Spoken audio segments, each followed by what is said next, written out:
अस्सलाम वालेकुम। दुरूद शरीफ पढ़ लें।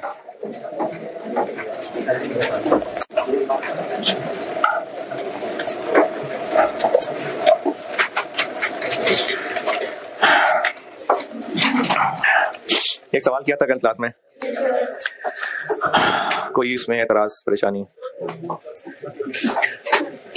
एक क्विक सी समरी बता रहा हूँ। FIFO FCO अगर परपेचुअल है तो जितने भी इन्वेंट्री के आउट्स हैं, FIFO है तो उन पे कौन सी कॉस्ट लगती है? परपेचुअल की बात करो। FIFO है, अगर जितने भी आउट हो रहे हैं कौन सा रेट लगेगा उन पे? जो सवाल में सबसे ऊपर वाला रेट है, उस वक्त जो स्टॉक में बैलेंस अवेलेबल है उनमें से पुराना वाला। और अगर वेटेड एवरेज मेथड है तो वही जो स्टॉक में अवेलेबल है, जो कि एक ही आ रहा होगा। यानी FIFO है या वेटेड एवरेज है, दोनों में कॉमन बात यह है कि जब भी आउट होगा तो उसके लिए रेट कौन सा लेना है जो उस वक्त स्टॉक में चल रहा है। FIFO है, 3-4 लाइनें आ रही होंगी तो पैच शुरू वाली। FCO है तो एक ही लाइन आ रही होगी, वही वाला रेट। तो जो भी इशू है वो इन रूल्स के मुताबिक स्टॉक में जो अवेलेबल है वो रेट लगेगा। लेकिन रिटर्न ऐसी है, रिटर्न कि चूंकि वो ऊपर हुई ट्रांजैक्शन में से किसी का रिवर्सल है, इसलिए चाहे FIFO हो चाहे FCO हो, उस रिटर्न वाली लाइन पे कौन सा रेट लगेगा? जो ओरिजिनल ट्रांजैक्शन पे रेट लगा था। दोबारा, चाहे FIFO है चाहे FCO है, इशू करते हुए जो रेट लगता है ना, वो स्टॉक में जो अवेलेबल है उसको देख के लगता है। लेकिन जो रिटर्न की ट्रांजैक्शन है, चाहे परचेज रिटर्न है चाहे सेल रिटर्न है, उस पर कौन सा रेट लगता है? जिस ट्रांजैक्शन की वो रिटर्न है उसी के ऊपर जो रेट लगा था। ट्रेडिंग बिजनेस की गुड्स मैंने जो बुक में लिखी है, जो आपको दिखाई भी थी, वो कुछ 6-7 वैसी मैंने रैंडमली लिखी थी। उससे अलावा भी हो सकती है जो मैंने ज़बानी बताई थी, लेकिन उसके लिए जरूरी है कि आपको ये डेबिट क्रेडिट की सेंस समझ आए। तो जो भी इन्वेंट्री में इन हो रहा है, इन्वेंट्री डेबिट है, आउट हो रहा है तो इन्वेंट्री क्रेडिट है। अब उसमें 2-3 मैंने ज़बानी बोली थी कि अगर ओनर चीजें लेके जा रहा है तो ड्राइंग्स डेबिट, इन्वेंट्री क्रेडिट। गरीबों में चीजें बांट रहे हैं, चैरिटी डेबिट, इन्वेंट्री क्रेडिट। चोर लेके जा रहा है, goods loss debit, inventory credit. और एक सवाल इसकी प्रैक्टिस का भी कर लिया था। अब आते हैं मैन्युफैक्चरिंग बिजनेस पे।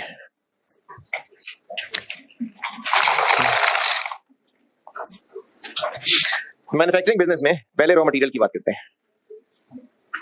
मैन्युफैक्चरिंग बिजनेस में पहले रॉ मटेरियल। ट्रेडिंग बिजनेस की गुड्स और मैन्युफैक्चरिंग बिजनेस का रॉ मटेरियल, इनमें कॉमन बात क्या है? मैन्युफैक्चरिंग बिजनेस का रॉ मटेरियल इन्वेंट्री और ट्रेडिंग बिजनेस की गुड्स की इन्वेंट्री, ये दोनों ही परचेज होते हैं। और दोनों में डिफरेंट चीज क्या है? ट्रेडिंग बिजनेस की जो गुड्स हैं उन्होंने सेल होना है, और जो इसका रॉ मटेरियल है उसने कंज्यूम होना है, या ये कह लें प्रोडक्शन को इशू होना है। तो बस यही का फर्क है। कल जब मैंने ट्रेडिंग बिजनेस की परचेज की एंट्री की थी, क्या एंट्री की थी? Inventory debit. तो अब भी मैन्युफैक्चरिंग की वही पेज 2-3-4 पेज नंबर मैंने बताया था, वही हेडिंग दी हुई है।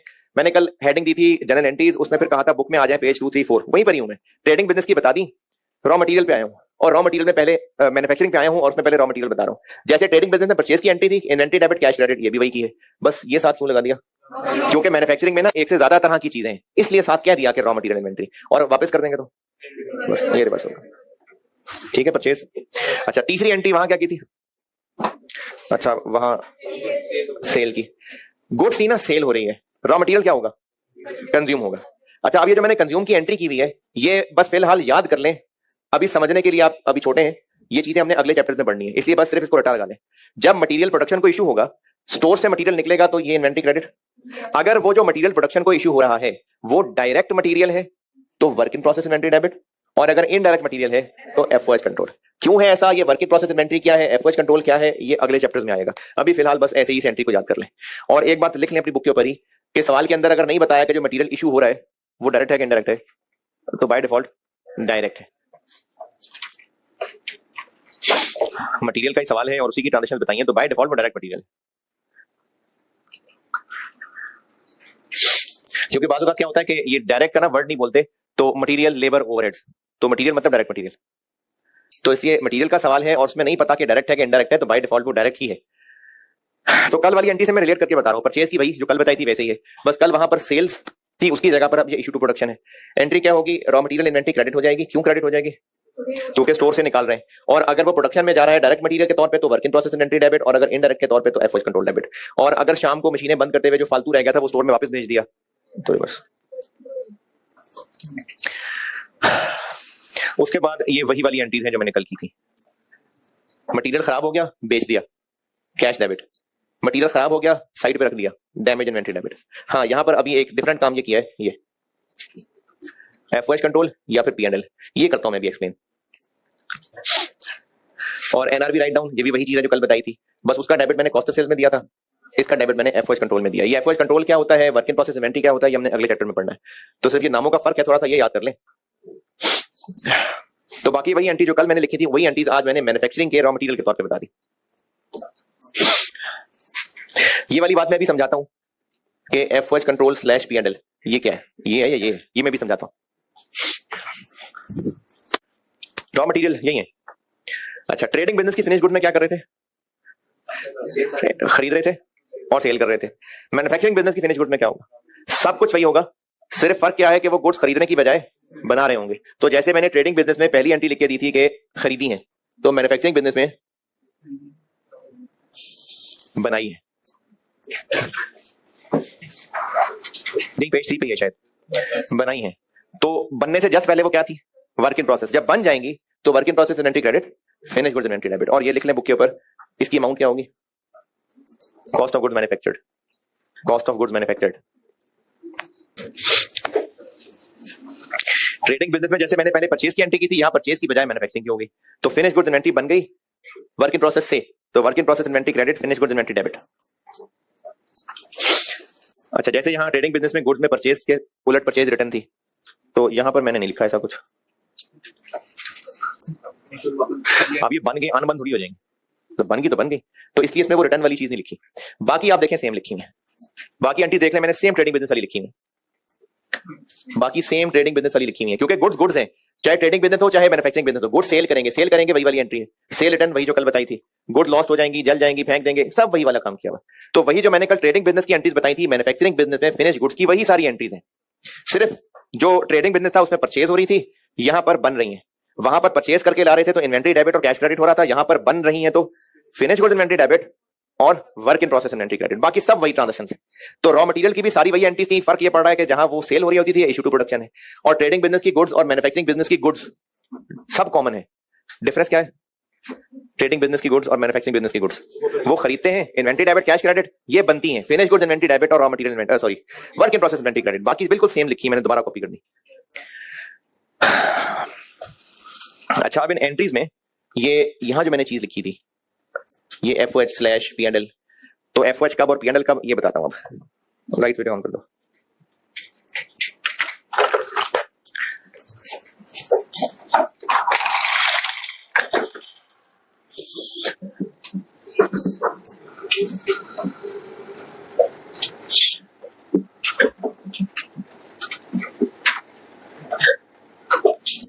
ये जो गुड्स का खराब होना है, वेस्ट हो जाना, डैमेज हो जाना, क्या तो ये नॉर्मल होता है या एबनॉर्मल होता है। अच्छा, नॉर्मल नॉर्मल क्या होता है, इनमें क्या फर्क है, मैं आपको कॉन्सेप्ट समझा रहा हूं, वो आप ना इन शाखों में खुद अपने अल्फाज में उर्दू पंजाबी पश्तो खुद ही लिख लेना अपने लिए कि नॉर्मल क्या है और एबनॉर्मल क्या है। समझा देता हूं मैं, लिखना आपने खुद है अपने लिए। मैंने ना जनरल एंट्रीज का टॉपिक शुरू किया हुआ है कि अगर आपसे एग्जाम में जनरल एंट्रीज टेस्ट हो तो वो आपको मैंने कहा था कि पेज 2, 3, 4 पे लिखी हुई है, पढ़ा दी। एक मैंने सवाल खुद कल बोर्ड पे कर दिया, एक आज आपको होमवर्क दे दूंगा, एक सवाल, क्योंकि हमने इबादत भी करनी होगी ना, है ना, तो इससे सिर्फ एक सवाल दूंगा होमवर्क, और एक मैं खुद अभी बोर्ड पे करता हूं। नॉर्मल और एबनॉर्मल वेस्टेज का फर्क बता रहा हूं, चाहे वो मटेरियल है चाहे गुड्स है, हर चीज को ना लाना, ट्रक से उतारना, स्टोर में रखना, फिर उठा के कस्टमर को देना, या रॉ मटेरियल है तो प्रोडक्शन वालों को देना, इस सब की एक नॉर्मल हैंडलिंग है। जैसे जनरल स्टोर से अंडे खरीदे अगर, तो उस दुकानदार ने अंडे शॉपर में भर के रखे होते हैं, ट्रे होती है उसके पास। अच्छा, वो जो ट्रे होती है ना, वो काफी सारी ट्रे एक दूसरे के ऊपर रखी होती हैं, और जब सामान उसकी दुकान पर डिलीवर होगा तो वो गाड़ी से ट्रेज निकाल के अपने शॉप में रख लेगा, फिर उसने उसी में से निकाल के अंडे शॉपर में डाल के कस्टमर्स को बेचने हैं। अब वो इन अंडों से खेल तो रहा नहीं, मार भी नहीं रहा, निशाने भी नहीं ले रहा, फिर भी इस नॉर्मल हैंडलिंग के दौरान भी कुछ ना कुछ अंडे खराब हो ही जाएंगे, टूट ही जाएंगे, जान के नहीं कर रहा वो, लेकिन जो उसकी नॉर्मल हैंडलिंग है, अगर 10 ट्रेस थी, 4-5 टूट जाने ही, खराब हो ही जाने, तो इसको कहते हैं नॉर्मल वेस्टेज। लेकिन अगर लड़के ने सफाई करते करते जान के ट्रेस को टक्कर मार दी, सारे नीचे गिर गए, खराब हो गए, टूट गए, ये एबनॉर्मल है। गाड़ी में सामान आ रहा था, उस गाड़ी से सामान उतार के रखते हुए इस हैंडलिंग के दौरान कुछ ना कुछ यूनिट टूट जाएंगे, नॉर्मल है। लेकिन गाड़ी जो है ना, वो ड्राइवर कहीं और देख रहा था, मोबाइल यूज कर रहा था, और जो गाड़ी है उसका एक्सीडेंट हो गया, और जो सामान था उसमें खराब हो गई चीजें, तो अब ये एबनॉर्मल है। तो नॉर्मल और एबनॉर्मल का फर्क ये है कि जो चीजों की हैंडलिंग का रूटीन प्रोसीजर है, उसी में जो जाया हो जाया करेंगे वो नॉर्मल है, और अगर कोई हमारी नाअहली, कोई हादसा, कोई डिजास्टर, इस वजह से नुकसान हो जाए तो वो एबनॉर्मल है। आइटम्स की जो रूटीन हैंडलिंग है, लोड करना, अनलोड करना, उतार के स्टोर में रखना, स्टोर से निकालना, शेल्फ में रखना, जो रूटीन हैंडलिंग है, इसमें जो चीजें टूट जाती हैं, खराब हो जाती हैं, वो नहीं अवॉइड हो सकती। वो नॉर्मल लॉस, नॉर्मल वेस्टेज होती है। और जो वेस्टेज हमारी किसी नेग्लिजेंस की वजह से, किसी एक्सीडेंट की वजह से, किसी डिजास्टर की वजह से, उस वजह से वेस्ट हो जाती है, वो एबनॉर्मल वेस्टेज है। नहीं तो इसलिए मैं रूल अवॉइडेबल नहीं कह रहा ना, इसलिए मैं कह रहा हूं जो किसी भी चीज को हैंडल करने का नॉर्मल रूटीन प्रोसीजर है, उसमें जो चीजें खराब होती हैं वो नॉर्मल है। और जो उसके अलावा किसी हादसे की वजह से, किसी डिजास्टर की वजह से, किसी की तकलीफकारी की वजह से, अपनी शरारतों की वजह से वो जो खराब हो गई, टूट गई चीजें, वो एबनॉर्मल है।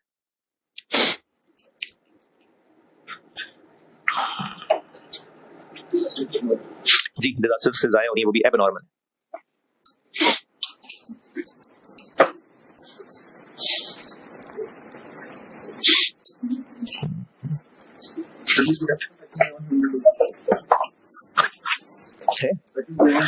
नहीं, अपनी नाअहली की वजह से हैं। तो देखें, कोई भी चीजें हैंडल करने से मुराद ये है कि गाड़ी में लोड करना, फिर यहां पहुंच के अनलोड करना, फिर उठा के स्टोर तक रखना, फिर स्टोर से जरूरत के वक्त निकालना और स्टोर में संभाल के रखना। इसका कोई नॉर्मल प्रोसीजर होता होगा ना, मजदूर काम करते होंगे, एम्प्लॉइज वर्कर्स काम करते होंगे, तो वो जो भी इसकी हैंडलिंग के दौरान चीजें खराब हो जाती हैं, वो नॉर्मल वेस्टेज है। और इसके अलावा अगर कोई अपनी नाअहली की वजह से था, कोई और डिजास्टर हो गया, कोई एक्सीडेंट हो गया, इस वजह से नुकसान हो रहा है, तो वो एबनॉर्मल होता है।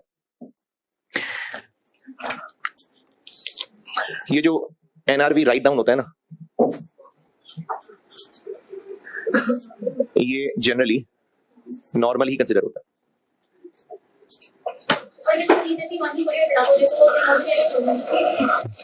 बड़े में खराब हो जाए, वही बता रहा हूँ, ये वही चीज है कि एनआरवी राइट डाउन जो है ना, ज्यादातर ये जो ऑब्सोलीट चीजें होती हैं, जनरली इनको नॉर्मल ही माना जा रहा होता है।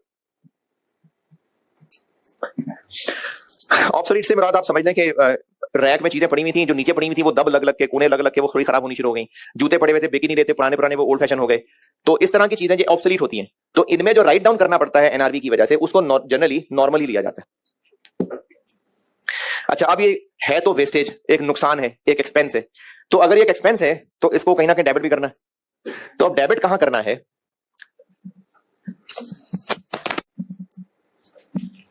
अगर हम फिनिश गुड्स की बात करें तो नॉर्मल वेस्टेज हुई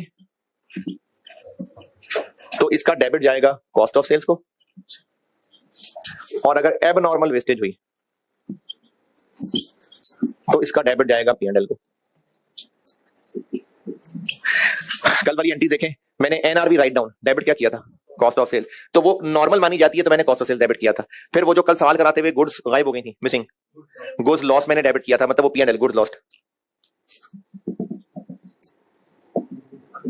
फिर इसी तरह से वो जो खराब हो गई थी और 2000 की बेची थी, उनमें भी डेबिट किधर गया था?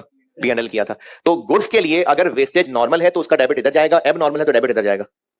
और रॉ मटेरियल के लिए अगर मटेरियल का वेस्टेज नॉर्मल है तो इसका डेबिट जाएगा एफओएच कंट्रोल में, और अगर एब नॉर्मल है तो इसका डेबिट जाएगा पीएनएल में। अब सवाल करते हुए, ये लाजमी नहीं कि पता, ये किसको पता होगा कि नॉर्मल है कि नॉर्मल है? ये तो असल में बिजनेस वाले को पता होगा, स्टूडेंट को इसे कैसे पता? तो इसलिए सवाल में नॉर्मल मानना है, नॉर्मल मान लें, एबनॉर्मल मान लें, एबनॉर्मल मान लें, दोनों सही है। तो उसका हल मैंने ये निकाला है, फिर जो मैंने वहां लिखा भी हुआ है कि रॉ मटेरियल की जो मैंने वो वेस्ट वाली एंट्री की है, तो मैंने डेबिट क्या किया है? एफओएच कंट्रोल स्लैश पीएनएल, मतलब दोनों ही लिखने, क्योंकि आईकेएम के सॉल्यूशंस के अंदर ये भी इस्तेमाल हुआ है, ये भी इस्तेमाल हुआ है। तो कॉस्ट ऑफ सेल्स, अगर गुड्स की बात कर रहे हैं तो cost of sales slash PNL कर दें, रॉ मटेरियल की बात कर रहे हैं तो एफओएच कंट्रोल स्लैश पीएनएल कर दें। नहीं, वो तो जब बनती है तब होता है ना, बन गई, अब उसके बाद वो पड़े पड़े स्टॉक खराब हो गया तो उसको एनआरवी राइट डाउन करना पड़ा, तो उसकी कॉस्ट ऑफ सेल्स एंट्री की थी। और कॉस्ट ऑफ सेल्स क्यों की थी, वो कल भी इधर को पूछ रहा था, तो वो कॉस्ट ऑफ सेल्स पे उसका असर जाएगा ना, अगर क्लोजिंग स्टॉक की वैल्यू कम हो गई हो तो। कॉस्ट ऑफ सेल्स और कॉस्ट ऑफ गुड्स सोल्ड एक चीज है। कॉस्ट ऑफ सेल्स वो है जो चीजें बिकी उनकी कॉस्ट, जो चीजें बनी उनकी कॉस्ट, पर यूनिट तो एक ही चीज है। ये अलग ट्रांजैक्शन है कि इतनी कॉस्ट की चीजें बनी, finish goods inventory debit, work in process inventory credit, per unit हाँ वो तो एक ही। एक्चुअली जो कॉस्ट, जो यूनिट्स बिक रहे होंगे उनकी कॉस्ट क्या होगी? जो उनको बनाने की कॉस्ट थी। तो अगर वेस्टेज नॉर्मल है और गुड्स हैं तो ये डेबिट होता है, और अगर एब नॉर्मल है तो पीएनएल डेबिट होता है। रॉ मटेरियल की बात हो रही है, वेस्टेज नॉर्मल है तो ये डेबिट होता है, एब नॉर्मल है तो ये डेबिट होता है। तो आप एग्जाम क्वेश्चन में एंट्री करते हुए दिस दोनों ही डेबिट लिखना है। ऑटम 2010 क्वेश्चन नंबर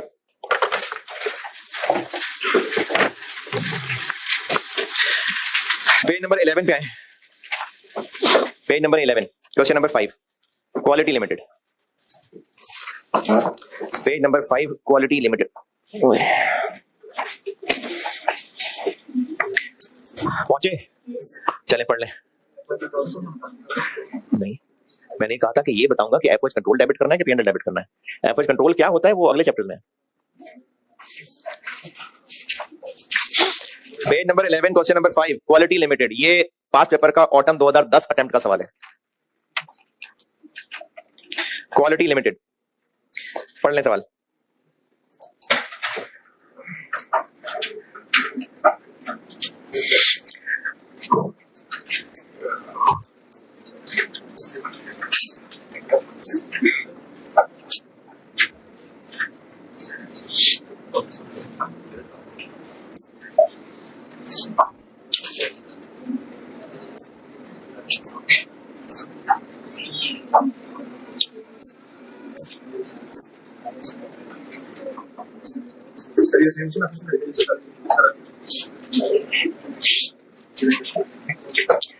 सवाल पढ़ने को यार, ये जो हंसते मुस्कुराते चेहरे नजर आ रहे थे सवाल नहीं पढ़ रहे, क्योंकि सवाल पढ़ के ऐसी नहीं आती है।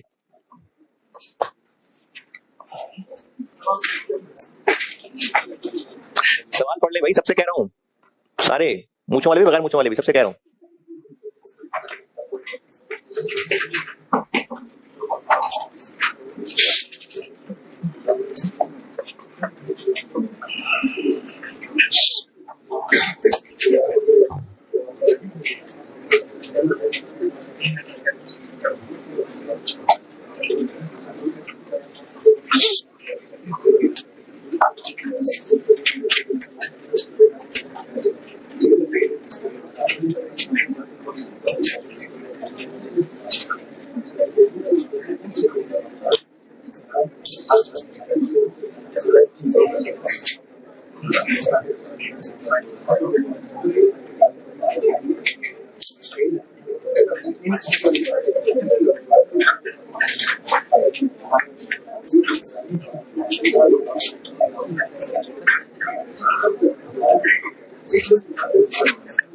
हाँ जी, सवाल पढ़ रहे थे।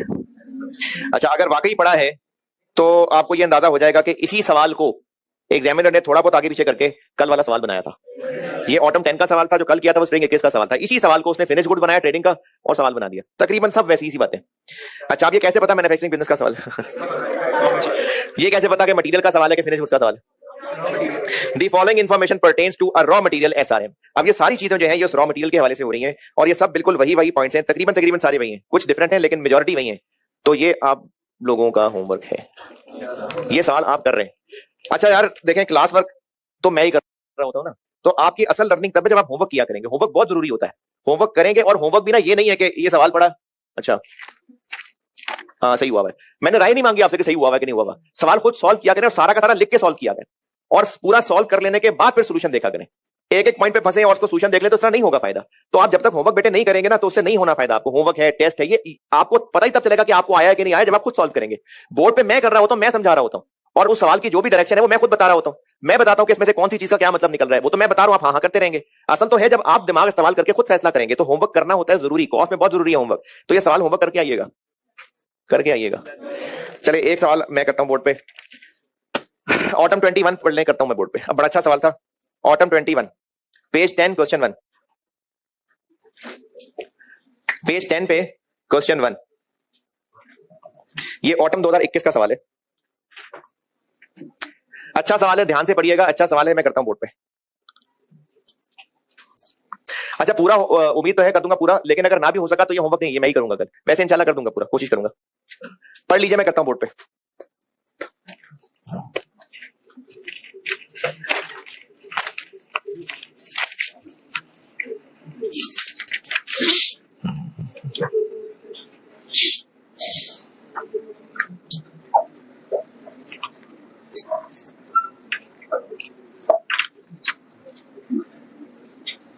जी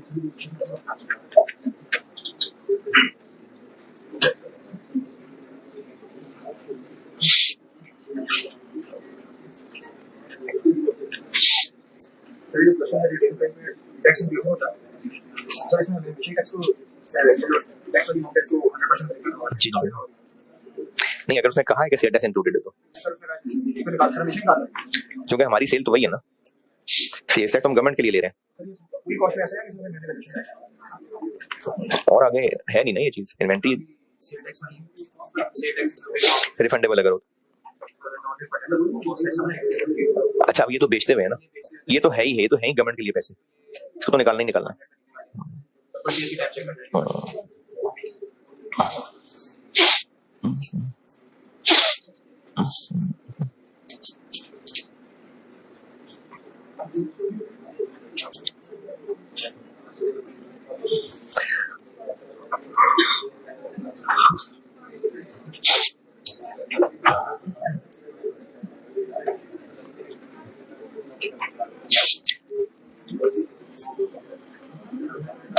सवाल पढ़ने को कहा था भाई, पढ़ लिया? सुन लूं?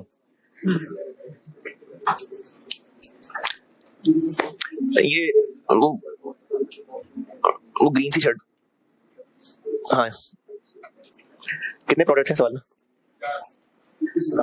है? कौन कौन से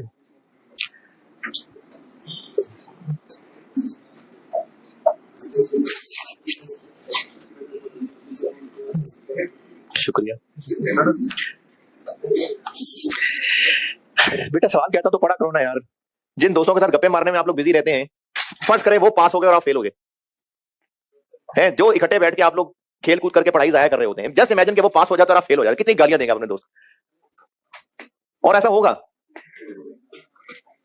सवाल पढ़ने को कहता हूं तो पढ़ा करो ना भाई, जो पढ़ रहे थे पढ़ लिया। मेरे बोर्ड से मिटा दे।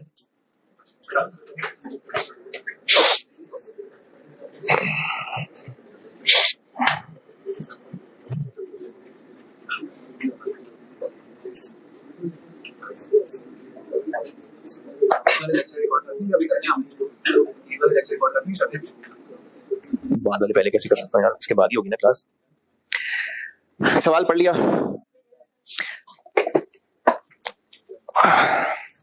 नहीं जी, ऐसे नहीं हो सकता, वो रिकॉर्डेड ही होगी। और लेकिन आप लोगों के कितने को सवाल होंगे? मैं वैसे भी जो 10-15 लोग बैठे होंगे वो बता ही देंगे, वही वाले कॉमन सवाल ही होते हैं। इस सवाल की रिक्वायरमेंट 2, अच्छा पार्ट ए पढ़े। इस तरह के सवाल होते हैं जो थ्योरेटिकल सवाल, ये रटा नहीं है सच, बस एक कॉन्सेप्चुअल चीज पूछी हुई है। पूछा ये हुआ है कोई सी 4 मिसालें बता दें कि एनआरवी कॉस्ट से कम हो। अच्छा, नॉर्मली एनआरवी ज्यादा होनी चाहिए कम?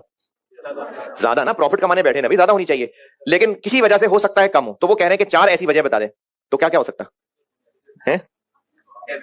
डैमेज हो गई ये चीजें, चोरी हो गई तो गई ना, एनआरवी किधर गई? चोरी तो गई। कंपेटिटर की वजह से हमें प्राइस कम करनी पड़ जाए, सेलिंग कॉस्ट बढ़ जाए, ऑब्सोलीट हो जाए, पुरानी चीजें हो जाए, तो ये मुख्तलिफ मिसालें हैं कि इनसे एनआरवी कम हो जाती है। ये 2 नंबर का सवाल ये पूछा हुआ था। अच्छा पार्ट बी 13 नंबर, इसमें जो पॉइंट 2 है ना, मैं पहले ये सॉल्व, यानी पहले मैं आपको पॉइंट 2 सामने रख के सॉल्व करूंगा क्वेश्चन, फिर मैं पॉइंट 1 का आंसर समझाऊंगा। आल्दो कि आपको ज्यादा नंबर पॉइंट 1 के नजर आ रहे हैं, लेकिन जो पॉइंट 2 है रिक्वायर्ड का, अगर सिर्फ यही भी पूछा होता 13 नंबर का, तो ये पहले जो 2 सवाल किए उन जैसा ही सवाल है। 4 प्रोडक्ट्स हैं और पॉइंट 2 रिक्वायर्ड में क्या पूछा हुआ है? अच्छा, एडजस्टेड का वर्ड अगर छोड़ दें, वैल्यू ऑफ इन्वेंट्री, तो पहले भी यही काम करते आ रहे हैं। तो ये सिर्फ इतनी रिक्वायरमेंट के साथ 13 नंबर का बिल्कुल ये सवाल मुनासिब था, और मैं पहले इसको इसी तरह ही करने लगा हूं, यानी पहले हम इस सवाल को ये समझ के करने लगे कि वैल्यू ऑफ इन्वेंट्री निकालनी है। एक बार वो सारी वैल्यूज निकलवा दूं, फिर मैं आपको पॉइंट 1 समझाऊंगा, क्योंकि पॉइंट 1 की वर्डिंग जो है ना वो जरा टेक्निकल है, तो पहले सारी वैल्यूज हम सॉल्व कर चुके हैं, फिर मैं रिक्वायरमेंट 1 समझाऊंगा। तो पहले इस सवाल की रिक्वायरमेंट 1, 2 इग्नोर करके मैं रिक्वायरमेंट बता रहा हूं कि value of inventory as at तीस यूनिट्स। तो 4 प्रोडक्ट्स हैं, तो चारों की हमें ईयर एंड की वैल्यू निकालनी है, वही जो पहले काम करते आ रहे हैं। तो क्या इस सवाल की प्लानिंग बनी? क्या करना है फिर हमने? चारों प्रोडक्ट को एक एक लेके चलते हैं, यूनिट्स, कॉस्ट और एनआरवी, और बीच में डिफेक्टिव भी है, तो नॉर्मल और डिफेक्टिव वालों की एनआरवी अलग अलग। प्रोडक्ट ए, सबसे पहले इसके यूनिट्स, तो यूनिट्स कितने हैं इसके? जी 15,000।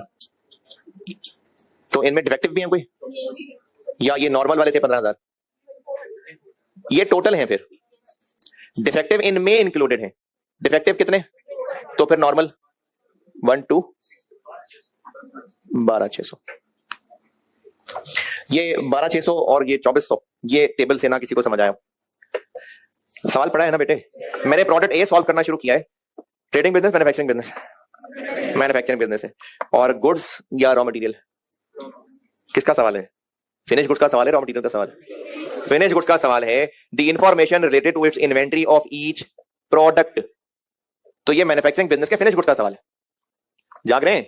मैन्युफैक्चरिंग बिजनेस के फिनिश गुड्स का सवाल है। प्रोडक्ट ए क्लोजिंग इन्वेंटरी दी हुई है टेबल में, और चौथी पांचवी लाइन में लिखा हुआ है कि डिफेक्टिव यूनिट जो कि इंक्लूडेड इन क्लोजिंग इन्वेंटरी है वो 24 है। तो फिर 15 में से निकालेंगे तो बाकी नॉर्मल वाले आ गए। ये हो गए यूनिट्स। और क्या करना है? कॉस्ट जी 5 एफ को है, लेकिन कॉस्ट निकालने की जरूरत नहीं है, कॉस्ट दी हुई है। कितनी? 800। ये 800 ना किसी को नजर आया हो? कॉस्ट 800 गिवन है, मिल गया टेबल में। दूसरी लाइन, अगला काम एनआरवी। अच्छा, अब चूंकि डिफेक्टिव यूनिट्स भी है ना, तो नॉर्मल वालों की अलग एनआरवी निकाल लेते हैं और डिफेक्टिव वालों की अलग निकाल लेते हैं।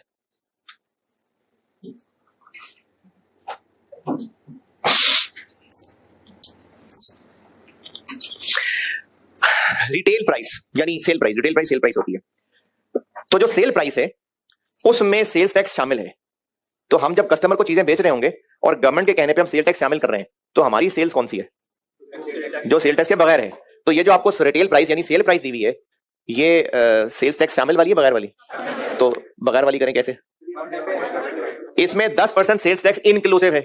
ये 110 है। कितनी है?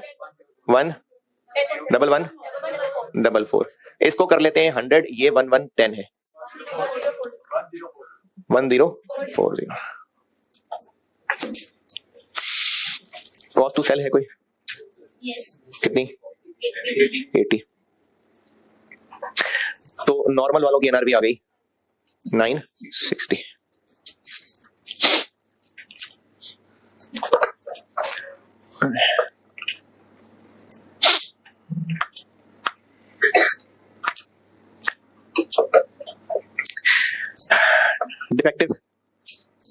डिफेक्टिव की सेल प्राइस कितनी? 1040 ही है या 60% है? 1040 का 60% है या 1040 ही है? 1040 ही है। क्यों है? दोनों क्या है? हाँ जी, दोनों क्या क्या? दोनों 1144 क्यों? अरे वो तो ये कह रहा है कि जो अभी प्राइस है वही। अब ये तो कॉमन सेंस की बात है ना कि प्राइस सेल्स टैक्स से बगैर वाली। सेल टैक्स शामिल करने वाले को थोड़ी हम सेल कहेंगे। हाँ जी, मैंने पूछा है कि जो डिफेक्टिव वाले हैं उनकी सेल प्राइस यही 1040 है या इसका 60% करें? इस सवाल में इनको बेचने की 2 ऑप्शंस मौजूद हैं। कैसे पता 2 ऑप्शन मौजूद है? क्योंकि टेबल की लास्ट लाइन क्या है? रीवर्क। रीवर्क यही है कि रिपेयर कर लें। तो अगर हम रीवर्क कर सकते हैं यानी उस पर दोबारा काम कर सकते हैं, तो दोबारा काम करने के बाद क्या होगा? फिर ठीक हो जाएगा ना। तो ठीक हो जाएगा तो कितने का बेच लेंगे? तो एक रास्ता ये है, और दूसरा रास्ता है सेकंड बुलेट पॉइंट कि हम इसको रिपेयर किए बगैर भी बेच सकते हैं। तो हमारे पास 2 हल मौजूद हैं। तो एनआरवी लेने के लिए हमें दोनों को सॉल्व पहले करना पड़ेगा। हमें इसमें पहले आफ्टर रीवर्क को अलग देखना पड़ेगा और विदाउट रीवर्क को अलग देखना पड़ेगा। अगर हम आफ्टर रीवर्क करते हैं यानी इसको ठीक करके बेचते हैं, तो सेल प्राइस कितनी? यही 1040।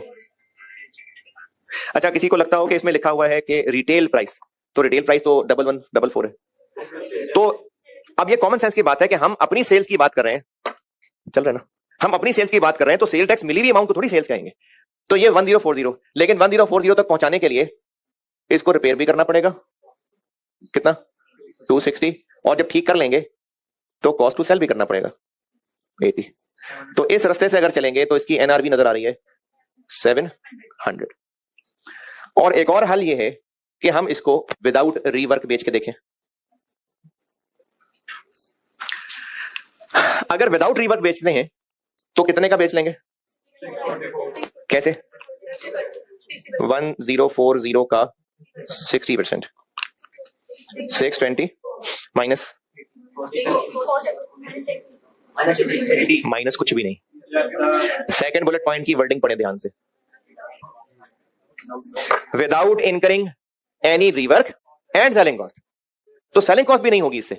अब हमारे पास दो ऑप्शन हैं, एनआरवी किसको लें? 700 को। तो इसकी एनआरवी होगी इन दोनों में से हायर वाली 700। ये प्रोडक्ट ए, कॉस्ट निकल आई, एनआरवी निकल आई। तो प्रोडक्ट ए को समेटते हैं, वैल्यू हो जाएगी नॉर्मल वालों के लिए यानी 12 के लिए 800, 960, 800, 100, 800, 00, और डिफेक्टिव वालों के लिए 2400 और इनकी कॉस्ट 800 है, एनआरवी 700 है। 700 1 6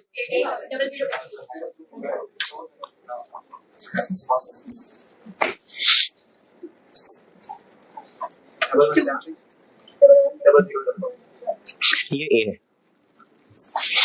यहां तक कोई मुश्किल परेशानी? प्रोडक्ट बी,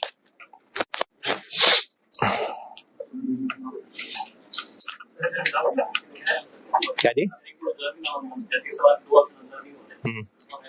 अच्छा, स्टूडेंट पेपर में बैठा है, सवाल कर रहा है और उसने यूनिट्स निकाली है, कॉस्ट तो गिवन है, एनआरवी उसने ये नॉर्मल भी निकाली, डिफेक्टिव निकाल ली, उसको ये वाली बात समझ नहीं आई ये वाली, और उसने यही वाला कर लिया।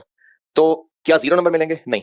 अगर इस वाले पोर्शन के, जैसे पार्ट 1 के 10 नंबर है लेकिन असल में वो डबल एंट्रीज है, टोटल मिला के मैं कह लेता हूँ 13 एंट्रीज निकाल दें तो तकरीबन 10 नंबर का सवाल होता। लेट्स से ए के 3 नंबर होते, प्रोडक्ट ए के 3, बल्कि ए और बी के ज्यादा होते क्योंकि सी और डी हल्का है।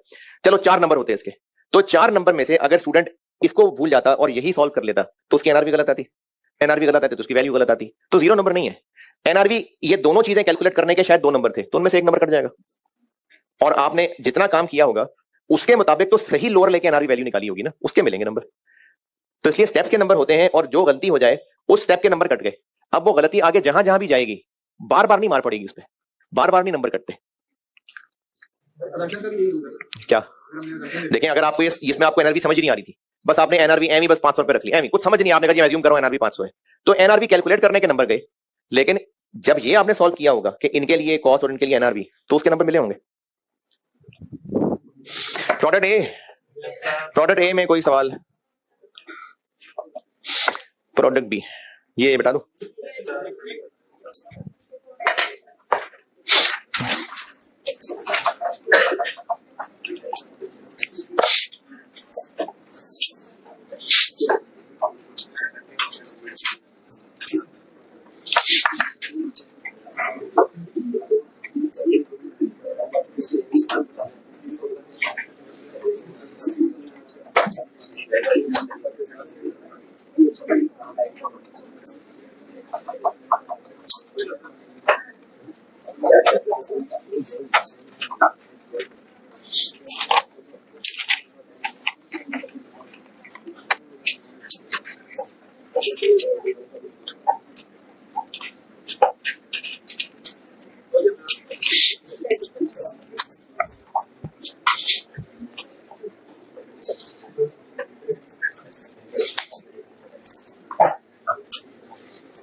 प्रोडक्ट बी, स्टॉक में कितना यूनिट पड़े?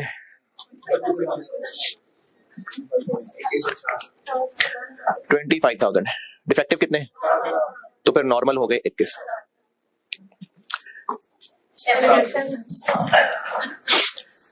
इसमें भी ऐसा ही है, नॉर्मल और डिफेक्टिव अलग अलग? हाँ जी, क्योंकि इसमें भी डिफेक्टिव यूनिट्स हैं और इनमें भी वही रीवर्क वाली बात चल रही है, तो इसमें भी बिल्कुल ऐसे ही होगा। अभी कितने का बेचते हैं? हाँ जी 990, ठीक है यहां तक। लेकिन पॉइंट नंबर 3 में लिखा हुआ है कि मार्केट में हो गई हैं चेंजेस, कंपेरेटर्स ने प्राइसेस डाउन कर ली हैं और हमें भी अकॉर्डिंगली हमें प्राइसेस कम करनी पड़ेंगी। कितनी कितनी? 15% बी के लिए और 20% डी के लिए। तो जितने का हम पहले बेचते आए हैं अब एक्सपेक्टेड उतना नहीं है, अब हमें इसको 15% कम करना पड़ेगा। ये ठीक है? ये वाली बात सही है? नहीं समझ आया? ये वाला 900 आ गया। थर्ड बुलेट पॉइंट में लिखा हुआ है, दोबारा समझा रहा हूं जिनको नहीं समझ आया। थर्ड बुलेट पॉइंट में लिखा हुआ है कि मार्केट में प्राइसेस जो रॉ मटेरियल की हैं वो सस्ती हुई, इसलिए जो हमारे प्रोडक्ट से मिलते जुलते प्रोडक्ट थे कंपेटिटर्स के, उन्होंने प्राइसेस कम कर ली, उन्होंने अपने लोगों को डिस्काउंट ऑफर करना शुरू कर दिया। हमें भी ऐसे ही करना पड़ेगा। ऐसे ही कैसे ही? हमें भी डिस्काउंट देना पड़ेगा। कितना? पहले बी का जिक्र है एंड फिर डी का जिक्र है, और आगे पहले 15% का जिक्र है एंड फिर 20% का जिक्र है रिस्पेक्टिवली। इसका मतलब है कि बी के लिए 15% डिस्काउंट देना पड़ेगा और डी के लिए 20% डिस्काउंट देना पड़ेगा। थर्ड बुलेट पॉइंट की अंग्रेजी पढ़ के देख लें, जो नहीं समझ आ रहा किसी को अभी तक, मैं दोबारा कोशिश कर लेता हूं। प्रोडक्ट बी जी, प्रोडक्ट बी हमें 15% डिस्काउंट देना पड़ेगा ना। तो ये जो काली वाली प्राइस है 900 रुपए, ये है जो हम अभी इतने का बेचते हैं, अब उसको 15% सस्ता करना पड़ेगा। तो 0.85 ओके, कितना बन गया? 765। Cost to sell 75, 690। तो नॉर्मल वालों की एनआरवी 690, डिफेक्टिव वाले अगर हम इनको ठीक करके बेचते हैं तो इतने का ही बेच लेंगे। 765 ठीक करने में कितना लगेगा? 320 और 75, 370।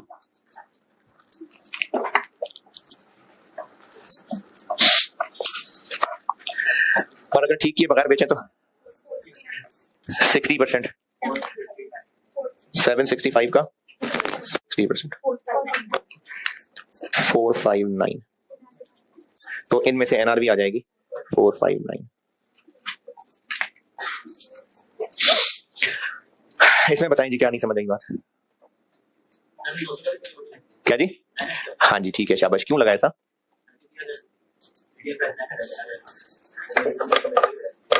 किस वजह से कम किए? हाँ, कौन सी रिटेल प्राइस? ये कहाँ लिखा? नहीं, मैं आपका पॉइंट समझ गया, बस मैं आपको वहां तक पहुंचा रहा हूँ जिसकी वजह से आप ये अज्यूम कर रहे हैं, इसलिए पूछ रहा हूँ। आप वो जिस बुलेट पॉइंट 2 से आप ये नतीजा निकाले ना, वो दोबारा पढ़ो। मुझे पता आप क्या कह रहे हैं, लेकिन आपको नहीं पता आप क्या कह रहे हैं, इसलिए मैं कह रहा हूं दोबारा देखो। हाँ, ये चीज तो क्या होना चाहिए फिर? हाँ, तो 900 होना चाहिए।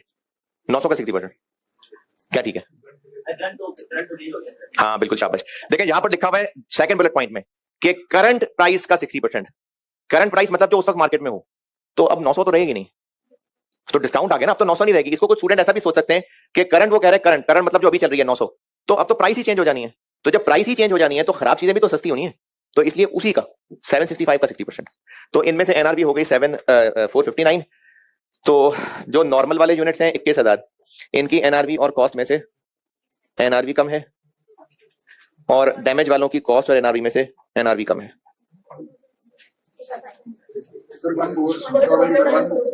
144,9 36 1। ये हो गया प्रोडक्ट बी है। मुझे तो आसान लग रहा है यार। नहीं, ये पेपर में बैठ के आसान नहीं था सवाल, ये पेपर में बैठ के एक मुश्किल सवाल था।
प्रोडक्ट बी डन, प्रोडक्ट सी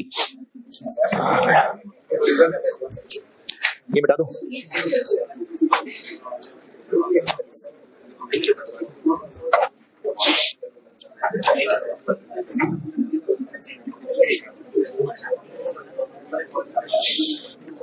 प्रोडक्ट सी और डी में डिफेक्टिव है।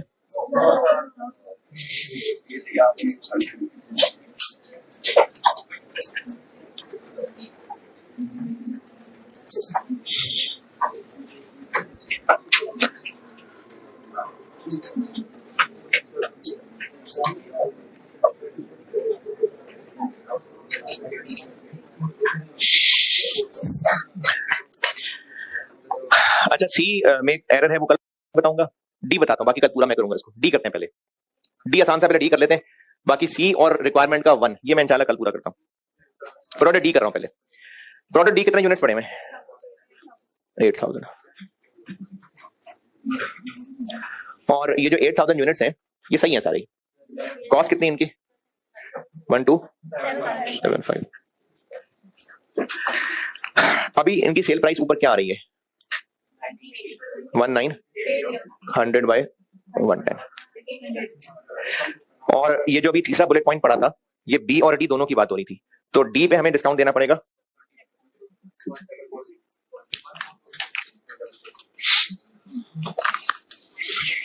वन 1440 और कॉस्ट टू सेल 133। तो एनआरवी और कॉस्ट 8000 इंटू 1275 10200 ये डी है।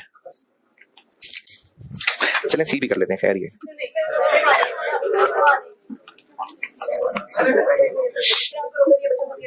तो सी करना, ये प्रोडक्ट सी करना जरूरत है।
अच्छा कभी ऐसा होता है कि माँ बाप जो है ना वो बच्चों को काम कह रहे होते हैं, तो सबको एक जैसे काम नहीं होते, कोई होता है उसी को माँ बाप काम कहे जा रहे होते हैं।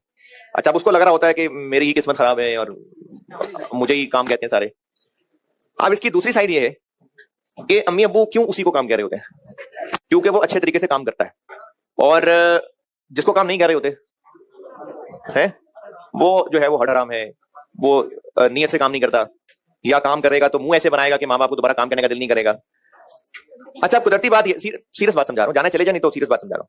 अब उसमें कुदरती बात ये है कि माँ बाप प्यार तो सारे बच्चों से करते ही हैं, लेकिन जो बच्चा अदब के साथ काम कर रहा होता है, फर्मा बरदारी के साथ, तो माँ बाप का उससे प्यार बढ़ जाता है।